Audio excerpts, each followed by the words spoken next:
Basketball fans, welcome back. So in the previous video, I've talked about the first game to tip off in the Sahara Conference. That was the Petro de Luanda versus Creole Star. And in this one, I'll be talking about AS Ville de Dakar versus US Monastir.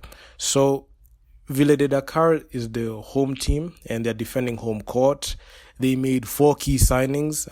They brought in Devin Eke, Will Perry, Abdullahi Haruna, and Ater Majok. With that huge power grab, there's a high likelihood that they are the favorites. And considering the fact that in the Sahara Conference they're playing in their home court, I don't think there's any weak spot in this team. So they're able to do the unthinkable. So US Monastir have been that perennial team that has always been there. They won BAL season 2, and they have what it takes to go ahead and do the unthinkable, especially when it comes to these tournaments. And in the Sahara Conference, this was I can even say the first, nail-biting game, because in the first one, the game was so one-sided, and Petro de Luanda went ahead and, whooped around Creole Star for 40 minutes. But in this one, it was different because it was a back-and-forth game.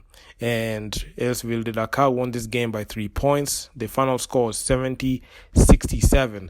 So initially, I saw the US Monastir team taking apart AS Ville de Dakar. I don't know why I didn't put a lot of stock in AS Ville de Dakar prior to this game, but that was just me. But when I look back at the signings, I knew that this game was going to be very difficult. It was going to be those games that IQ basketball played a big role. And this game was very, very difficult because no team was able to shoot above 40% from the field because of the tight defense. But the team that was able to shoot very well on 2-point field goals was US Monastir with 51%. And from downtown, you could see AS Ville de Dakar shot 26% to US Monastir's 23%. But this was funny because both teams knocked down nine shots from downtown. Both teams. So you could see the AS Ville de Dakar 9 of 34, and the US Monastir team were 9 of 39. So US Monastir shot more threes, but they're not able to even convert on, even get up on them threes. So that tight defense, and especially Will Perry. Will Perry has been very good. He can be an African version of Stephen Curry or JJ Redick, if you may, because he was that guy who was knocking down some impossible shots.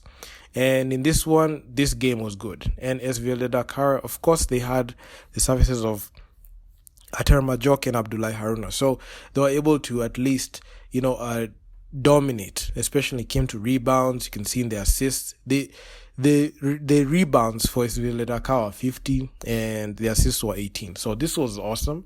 But when it came to steals and blocks, this is where US Monastir dominated. And one thing I've noticed about North African teams is a North African team, they are very good at capitalizing on the other team's mistakes, especially when they have inferior competition.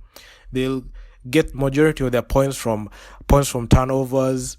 They get up on them points through that. But this wasn't the case.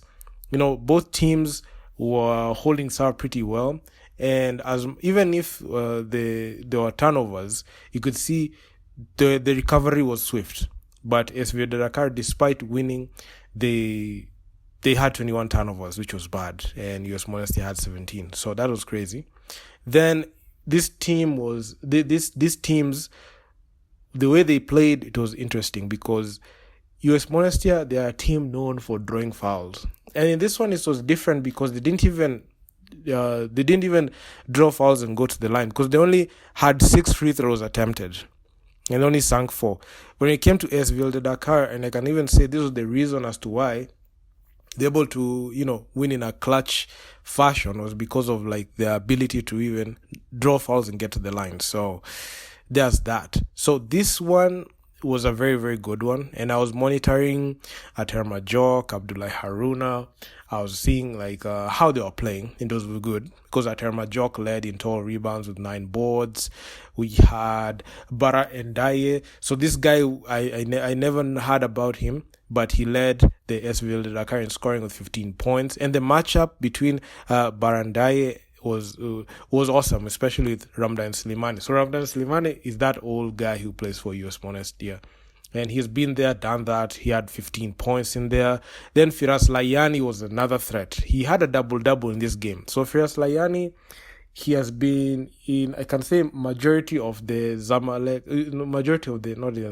US Monastir games.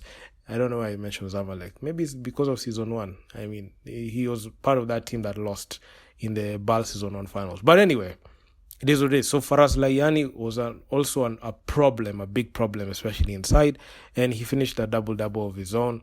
And Aterma Jok, Abdullahi Haruna were there. You can see Will Perry. Abdullahi Haruna, he had 12 points. Will Perry, 12. Abdullahi Haruna, he had 6 total rebounds. And Will Perry had 3 assists. And Abdullahi Haruna, he led with 7 assists. So you could see the new signings are paying off.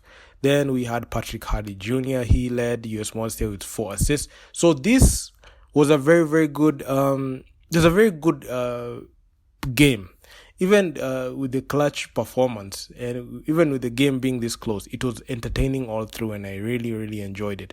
And the thing that amazed me was this game's attendance. I can say it was the highest attendance I've seen. It was 9,271.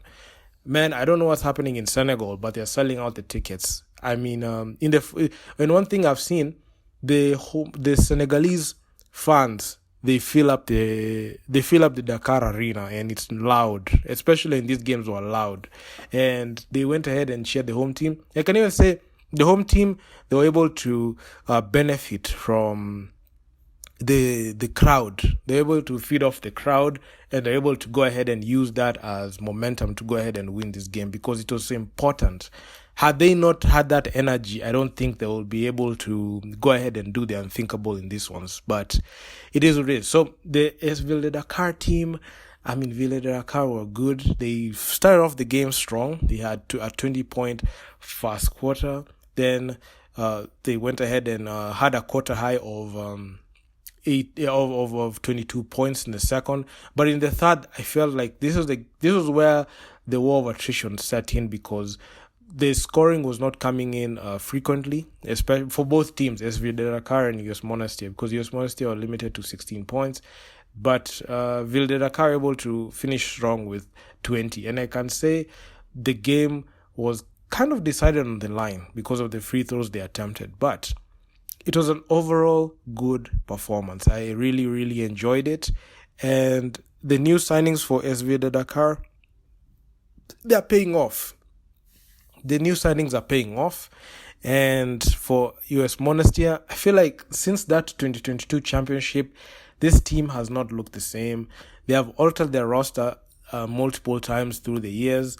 And with 2023, them not even making it to the BAL playoffs, 2024 getting knocked out in the playoffs, and having a very bad start. I know last season in the Sahara Conference, they lost 3 straight, then they won 3 straight. I remember when I was watching those games live when they happened. US Monastir, they don't look that much of a threat. I know they hail from Tunisia, and Tunisia, they are a nation that is known for, elite basketball. When it comes to African basketball, I don't think there's a country in the African scene that can take apart Tunisia, both the national team and the club level. But in the club level, they have been looking mortal all through, and it looks like it looks quite possible they might not be able to finish as a top team like that. But anyway, I mean, I'll be very much keeping tabs on US Monastir and also Ville Dakar. I mean, they are 2 teams that I really enjoyed. I'm so happy that their clash happened immediately. Like their clash happening on the first day of the BAL. So I was really much enjoying it. So it is what it is. So do drop me your comments down in the comment section down below. In the previous video, I mentioned like the BAL videos will be premiering on the NBAKenya's YouTube channel instead of Dare to Basketball. On Dare to Basketball, I'll be primarily focusing on the NBA playoffs. So yeah, for regular programming, you'll be checking out the BAL content on NBAKenya's YouTube channel. So it is what it is. So do drop me your comments down in the comment section. Like, share, subscribe to the channel. I'm gonna see you guys in the next one. Peace out.